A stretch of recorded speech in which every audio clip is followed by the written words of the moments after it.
او د درې ورځو نه بعد بیا غم نشته.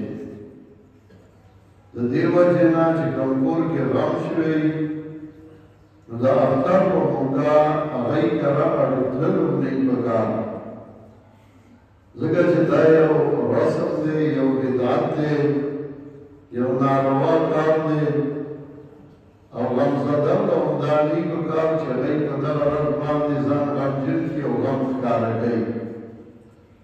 د نبي علیه السلام بیبي ام حبیبه رضی الله تعالی عنها هغې پلار مړو، په څلورم ورځ د غم هغې رانجه راوغوښتل او تیل یې راوغوښتل، سر یې غوړ کړ، رانجه یې ولګول، دنداسې یې وواله او بیا یې خلکو ته ویې زه خدای ښځه یم، زما دې ته حاجت نشتی، خو تاسو ته دا ښکاره کوم چې موږ ته نبي علیه السلام ویلي چې درې ورځې غم دی او بیا د درې ورځو نه بعد بیا غم نشتی. د جمعه نه اختر نه څلوېښتي نه کلیزه نو یو خبره خو دا ده چې د غم په ورځ باندې د اختر په ورځ باندې غمزده وګڼه تلل د غم لپاره چې درې ورځې تېرې شوي نو دا ناروا دي نو دا مه کوئ، خلکو ته غم مه تازه کوئ او غمجنو ته پکار وي چې هغوی خپل غم تازه کوي نه، بلکې دا د خوشحالۍ ورځ ده او په دې ورځ باندې خوشحالي کوي.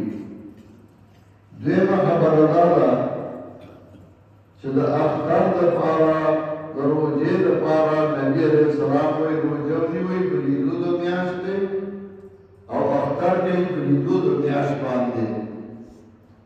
نو چې میاشت ولیدی شي او ګواري وشي نو روژه یي، چې میاشت ولیدی شي ګواري وشي نو اختر یي.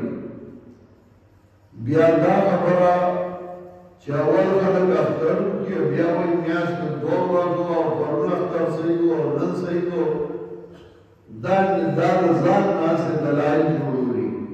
چا ته پته وي چې د دوه ورځو وي؟ وړوکې چې پیدا کېږي نو شپږ میاشتې بعد چې پیدا شي نو هغه حلالي دی او وړوکې د مور په ګېډه دوه کاله هم حسابېدی شي.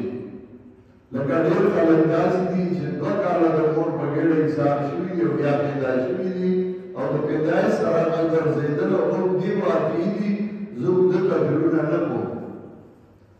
دغسې میاشت دا د نور سره روانه وي نو کله دا زر لاړه شي نو بیا نری ښکاري، کله دا ایساره شي نو بله ورځ یې غټه ښکاري.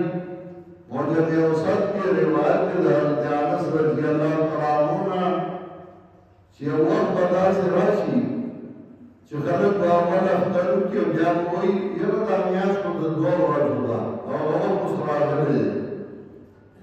دا مو نشته چې په سعودي کې یا په بل ملک کې اختر دی نو زموږ به اختر وي. د فقهاو دوه قوله دي، څوک وایي چې د علاقو اعتبار شته او څوک وایي د علاقو اعتبار نشته. علماو ته اختلاف د مطالعو وایي چې نور جدا جدا ځایونه راخیږي د دې اعتبار شته او څوک وایي نشته. صحیح خبره دا ده چې اعتبار په هغه علاقو کې چې هغې کې نور په یو ډول راخیږي نو هغې بیا پروا نشته.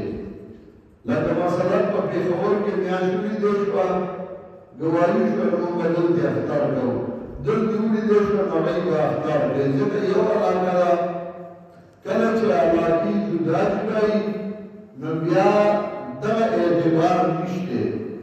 لکه سعودي کې میاشت ولیدی شوه دلته نه لیدلی شوې نو بیا به دلته اختر نه کېږي. علما ذکر کوي چې دا بعد او قرب پورې ده، لرې والی نو بیا هغه ځای کې د دې اعتبار نشته. لکه مثلا سعودي زموږ نه اقل 1000 کیلومتره لرې دی، دلته موږ د سهار بانګ وایو او هلته کې لا خلک پېشمنۍ کوي، پکار ده چې بیا یې پېشمنۍ نه کوي، بیا یې ویلې وکړه. دلته موږ روژه نیولي او هغوی لا روژه نه نیولي، موږ روژه ماته کړو هغوی لا نه ماته کړې. پکار ده چې دلته بانګ ووایي نو هغوی دې په نیت باندې اوري او بس روژه دې ماتوي، ځکه چې پاکستان کې بانګ ووایي. د هر ځای خپل حیثیت دی. نو علما ذکر کوي چې 1500 کیلومتره فاصله وي، نو بیا د هغې ځان له رویت دی او زموږ ځان له دی. هغې د ځان له میاشت ویني، موږ ځان له وینو. دغسې نور ذکر کوي. نو خلکو دا دین نه یو لوبه جوړه کړې ده. هر سړی مفتي دی، هر سړی ملا دی. بعضې پکې داسې چې په ټکي به نه پوهېږي، هغه به صرف د قرآن ترجمه به وکړي، یا به یو سند وایي د افکار، بس هغه به ځان نه مفتي جوړ کړي او هغه به چې خلکو کې به اختلاف پیدا کوي. پاکستان یو ملک دی، نو په دې کې یو اختر او یو روژه ګواهي وشوه، نو هغه ملا ته چې کوم د ګواهي شو هغه به اعلان وکړي. نور خلک بیا د هغه په دغه کوي او که نه کوي، هغې کولی شي. نو چې ګواهي شوي، ګواهي به نه شوي، دوه تنه به ګواهي وکړي د اختر شین اسمان وایي، هغه دی وایي روژه ده. نو دا روژه او اختر دا ډېر خیال ساتل پکار دي. درېیم کار چې د اختر په ورځ قبرون راتلل نه پکار. خلکو دا یو رواج جوړ کړی، سهار وختي به قبر لا رواني او بس قبر لرځو قبر لرځو. دا د خوشحالۍ رنګ ده، په دې باندې خوشحالي کول پکار دي. اوس موږ د اختر لمونځ کوو، به د اختر لمونځ